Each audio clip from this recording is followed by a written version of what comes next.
Dear friends, general সায়েন্সের জীবন ও তার বৈচিত্র্য অধ্যায়ের মক টেস্ট পর্ব 2-এ তোমাদের স্বাগত। প্রতিটি প্রশ্ন মন দিয়ে শোনো এবং উত্তর করার চেষ্টা করো। আমাদের প্রথম প্রশ্ন, কে প্রথম বীজপত্রের সংখ্যার উপর ভিত্তি করে শ্রেণীবিন্যাস করেন? Carolus Linnaeus, John Ray, Aristotle. জন রে প্রথম বীজপত্রের সংখ্যার উপর ভিত্তি করে শ্রেণীবিন্যাস করেন। জন রে 1627 থেকে 1750 খ্রিস্টাব্দে প্রায় 18,000 উদ্ভিদ প্রজাতির শ্রেণীবিন্যাস করেন। ট্যাক্সোনমি বিদ্যার জনক কাকে বলে? Theophrastus, Carolus Linnaeus, Aristotle. Carolus লিনিয়াসকে ট্যাক্সোনমি বিদ্যার জনক বলে। ক্যারোলাস লিনিয়াস কোথাকার বিজ্ঞানী ছিলেন? সুইডিশ বিজ্ঞানী, গ্রিক বিজ্ঞানী, রোমের বিজ্ঞানী।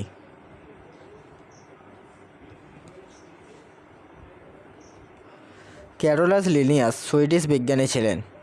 বিখ্যাত সুইডিশ বিজ্ঞানী ক্যারোলাস লিনিয়াস 1753 খ্রিস্টাব্দে উদ্ভিদের কৃত্রিম শ্রেণীবিন্যাস, দ্বিপদ নামকরণ ও হায়ারকি পদ্ধতিতে জীবের শ্রেণীবিন্যাস করে আধুনিক ট্যাক্সোনমির সূচনা করেন। তাই লিনিয়াসকে ট্যাক্সোনমি বিদ্যার জনক বলে।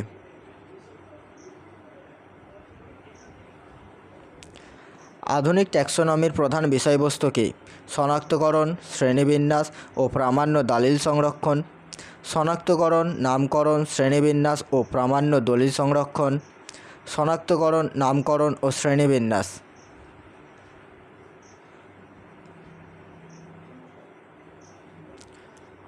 আধুনিক ট্যাক্সোনমির প্রধান বিষয়বস্তু হল শনাক্তকরণ, নামকরণ, শ্রেণীবিন্যাস ও প্রামাণ্য দলিল সংরক্ষণ। থিওরি অফ এলিমেন্টারি বটানি বইটি কার লেখা? Carolus Linnaeus, John Ray, A P de candle.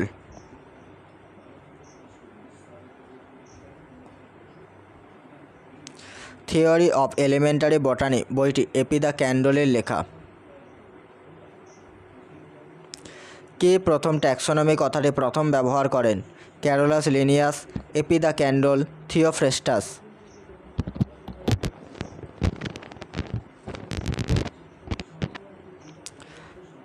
AP de Candolle taxonomy কথাটি প্রথম ব্যবহার করেন। AP de Candolle theory of elementary বটানিতে ট্যাক্সোনমি কথাটি প্রথম ব্যবহার করেন। সর্ববৃহৎ ট্যাক্সোনমিক ক্যাটাগরি কোনটি? শ্রেণী, পর্ব, রাজ্য।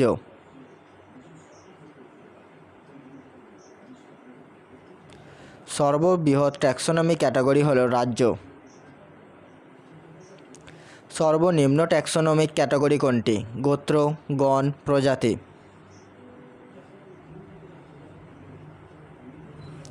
সর্বনিম্ন ট্যাক্সোনমিক ক্যাটাগরি হল প্রজাতি। সঠিক ক্রমান্বয়টি নির্ণয় করো। গণ গ্রেটার দ্যান শ্রেণী গ্রেটার দ্যান গোত্র। শ্রেণী গ্রেটার দ্যান বর্গ গ্রেটার দ্যান গোত্র। শ্রেণী গ্রেটার দ্যান গোত্র গ্রেটার দ্যান বর্গ।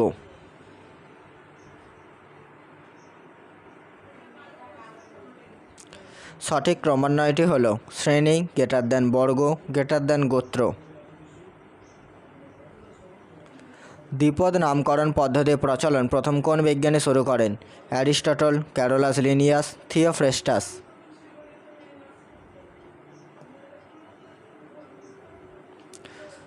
ক্যারোলাস লিনিয়াস দ্বিপদ নামকরণ পদ্ধতি প্রথম প্রচলন করেন।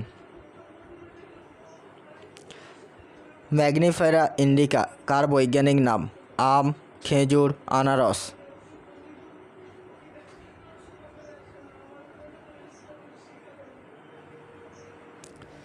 আমের বৈজ্ঞানিক নাম ম্যাগনিফেরা ইন্ডিকা। ম্যাগনিফেরা ইন্ডিকা আমের বৈজ্ঞানিক নাম। এখানে ম্যাগনিফেরা ড্যাশ ও ইন্ডিকা ড্যাশ। ম্যাগনিফেরা আমের গোত্র ও ইন্ডিকা আমের প্রজাতি। ম্যাগনিফেরা আমের প্রজাতিক পদ ও ইন্ডিকা আমের গণ। ম্যাগনিফেরা আমের গণ ও ইন্ডিকা আমের প্রজাতির পদ।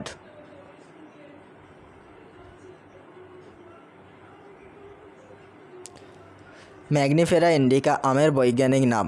এখানে ম্যাগনিফেরা আমের গণ ও ইন্ডিকা আমের প্রজাতির পদ।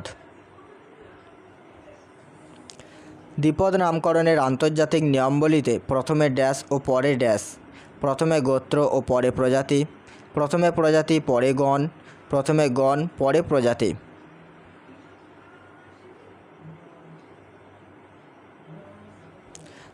দ্বিপদ নামকরণের আন্তর্জাতিক নিয়মাবলীতে প্রথমে গণ ও পরে প্রজাতি। দ্বিপদ নামকরণের আন্তর্জাতিক সংস্থা ICBN এর পুরো নাম কি? International code of biotech nomenclature, international code of botanical nomenclature, Indian code of botanical nomenclature.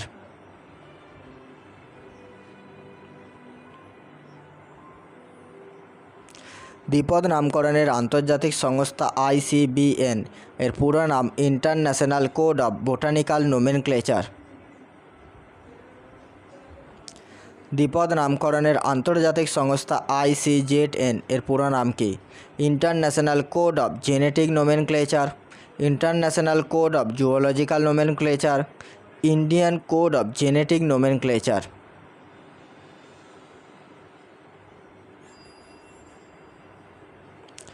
দ্বিপদ নামকরণের আন্তর্জাতিক সংস্থা ICZN এর পুরো নাম international code of zoological nomenclature. দ্বিপদ নামকরণের নিয়ম অনুযায়ী বৈজ্ঞানিক নাম সর্বদা কোন ভাষায় হয়? ল্যাটিন, ইংরেজি, গ্রিক।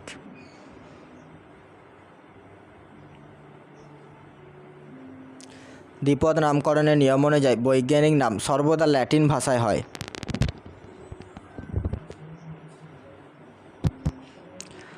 দ্বিপদ নামকরণের নিয়ম অনুযায়ী বিজ্ঞানসম্মত নাম ছাপার সময় কোন অক্ষর লিখতে হবে?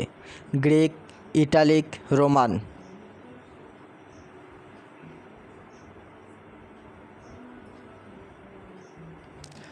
দ্বিপদ নামকরণের নিয়ম অনুযায়ী বিজ্ঞানসম্মত নাম ছাপার সময় ইটালিক অক্ষর লিখতে হবে। অণুজীব প্রধানত কয় প্রকার? 4 প্রকার, 5 প্রকার, 2 প্রকার।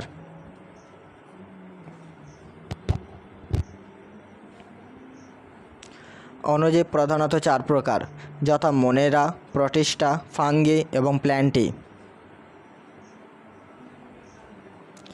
কে জীবজগৎকে উদ্ভিদ জগৎ ও প্রাণী জগতে ভাগ করেন? John Ray, Aristotle, Carolus Linnaeus.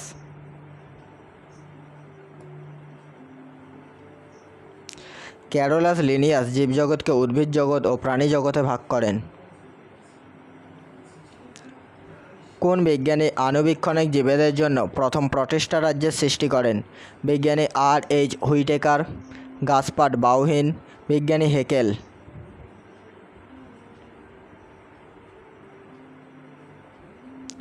বিজ্ঞানী হেকেল আণুবীক্ষণিক জীবেদের জন্য প্রথম প্রোটিস্টা রাজ্যের সৃষ্টি করেন।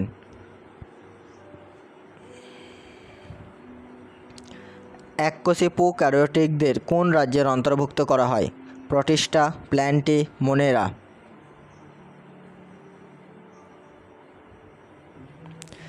এককোষী প্রোক্যারিওটিকদের মোনেরা রাজ্যের অন্তর্ভুক্ত করা হয়। কোন বিজ্ঞানী উদ্ভিদ জগৎ থেকে ছত্রাকদের আলাদা করে 5 রাজ্যের শ্রেণীবিন্যাস প্রবর্তন করেন? Walter Rosen, R.H. Whitaker, Lamarck.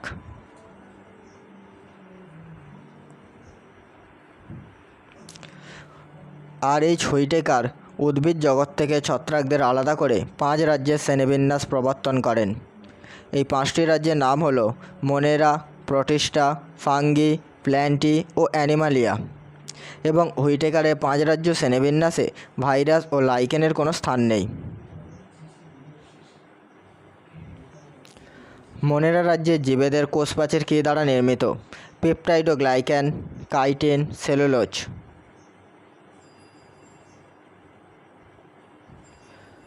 মোনেরা রাজ্যের জীবেদের কোষপ্রাচীর পেপটাইড ও গ্লাইকান দ্বারা নির্মিত। এবং মোনেরা রাজ্যের জীবের উদাহরণ ব্যাকটেরিয়া যেমন এস্চেরিয়া কোলাই, মাইকোপ্লাজমা ও সায়ানোব্যাকটেরিয়া যেমন নস্টক। ছত্রাকের প্রধান সঞ্চিত খাদ্যবস্তু কোনটি? Cellulose, glycogen, glucose.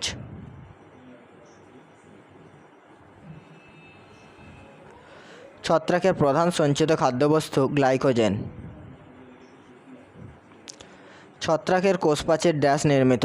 Chitin, pectin, cellulose.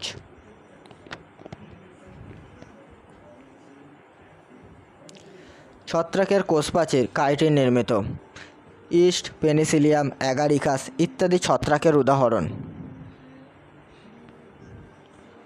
প্ল্যান্টের কোষপ্রাচীর ড্যাশ নির্মিত। পেকটিন, সেলুলোজ কোষপ্রাচীর থাকে না। প্ল্যান্টের কোষপ্রাচীর সেলুলোজ নির্মিত। প্ল্যান্টের সঞ্চিত খাদ্য ড্যাশ গ্লুকোজ, স্টার্চ বা শ্বেতসার, গ্লাইকোজেন।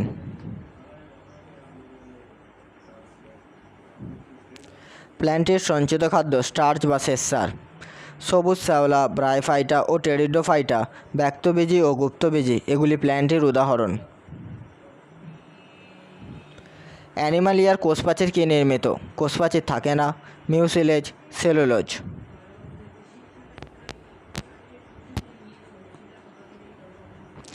অ্যানিমালিয়ার কোষপ্রাচীর থাকেই না। অ্যানিমালিয়ার প্রধান সঞ্চিত খাদ্য কী? স্টার্চ বা শ্বেতসার, গ্লাইকোজেন, গ্লুকোজ। অ্যানিমালিয়ার প্রধান সঞ্চিত খাদ্য গ্লাইকোজেন। অ্যানিমালিয়ার উদাহরণ পরিফেরা, নিরারিয়া, মোলাস্কাস, সরীসৃপ ও স্তন্যপায়ী। উদ্ভিদ বিজ্ঞানীরা প্ল্যান্টি বা উদ্ভিদ রাজ্যকে প্রধান কয়টি গোষ্ঠীতে বিভক্ত করেছেন? 4টি, 6টি, 5টি।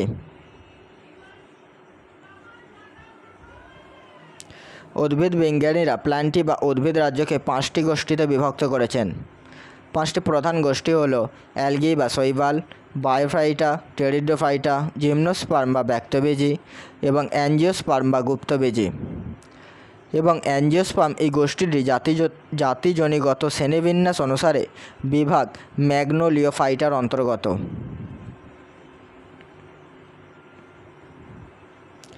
ম্যাগনোলিওফাইটা বিভাগটি কয়টি শ্রেণীতে বিভক্ত? 1টি, 2টি, 3টি।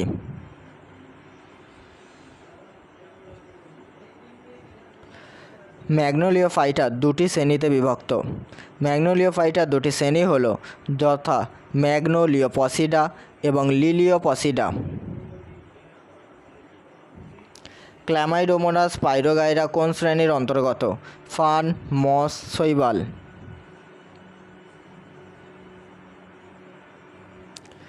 ক্ল্যামাইডোমোনাস পাইরোগাইরা শৈবাল শ্রেণীর অন্তর্গত। রেক্সিয়া পোগোনেটাম কোন শ্রেণীর অন্তর্গত?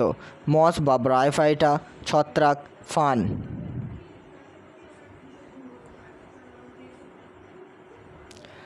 রেক্সিয়া পোগোনেটাম মস বা ব্রায়োফাইটা শ্রেণীর অন্তর্গত। ড্রায়োপটেরিস লাইকোপোডিয়াম সিলাজিনেল্লা কোন শ্রেণীর অন্তর্গত? ছত্রাক, শৈবাল, টেরিডোফাইটা বা ফার্ন।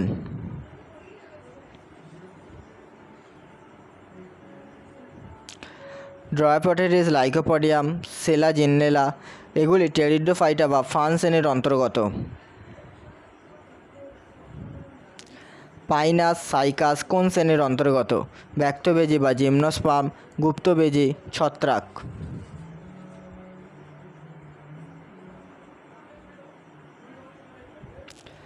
পাইনাস সাইকাস এগুলি ব্যক্তবীজী বা জিমনোস্পার্ম শ্রেণীর অন্তর্গত।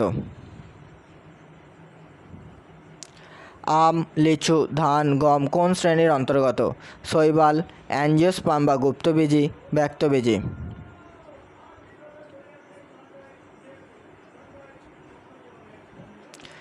আম, লিচু, ধান, গম এগুলি অ্যাঞ্জিওস্পার্ম বা গুপ্তবীজী শ্রেণীর অন্তর্গত।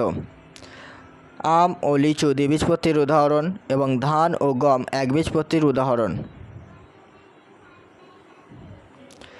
আজকের শেষ প্রশ্ন, উদ্ভিদ রাজ্যকে মূলত কয়টি ভাগে ভাগ করা হয় ও কে কী? 3টি, 4টি, 2টি।